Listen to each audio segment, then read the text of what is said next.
A holiday break from school and work is bringing a steady stream of visitors into the Kitty Beautiful. But co-owner David Strauss says with Omicron spreading quickly, they're taking steps to ensure safety for both cats and humans. I mean, the highest case numbers we've ever had in Florida are now. So it certainly makes me want to keep the masks on and just try to keep everybody safe. I certainly don't want anybody coming here to relax, to spend time with the cats, and then, 4 days later, they're sick. Strauss says he and his wife are constantly adjusting their safety plans in the pandemic.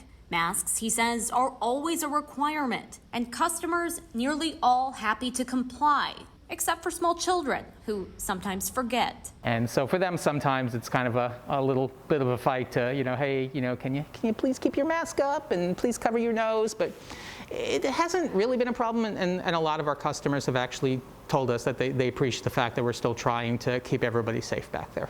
Dr. Elena Cyrus, an epidemiologist, says Omicron's daily case counts are breaking records nationwide, and it's happening fast. South Africa announced Omicron maybe a month ago, and already less than a month we saw introduction into the US, and between 1 week and 2 weeks, exponential growth in terms of hospitalizations. The case counts that took Delta variant 2 to 3 months to reach happened with Omicron in just a few weeks. But while Delta was more deadly, it is less severe.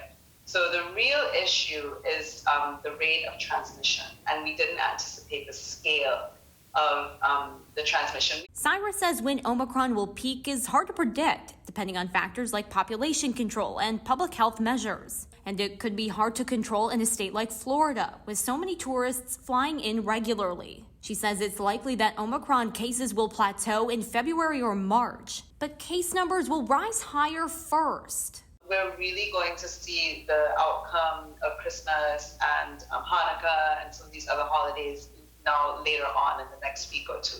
So we're expecting for the rest of the month of December to see really alarming trends in terms of the data and statistics, probably well into the first or second week of January until we see a further decline. Until then, she says control is key, like wearing masks, social distancing, and avoiding crowds. For Strauss, he says mask mandates and safety measures will stay in place to keep visitors and staff here as safe as they can. Just try to make sure that we have the best balance between safety and practicality. In Orlando, Rachel Krause, Spectrum News 13.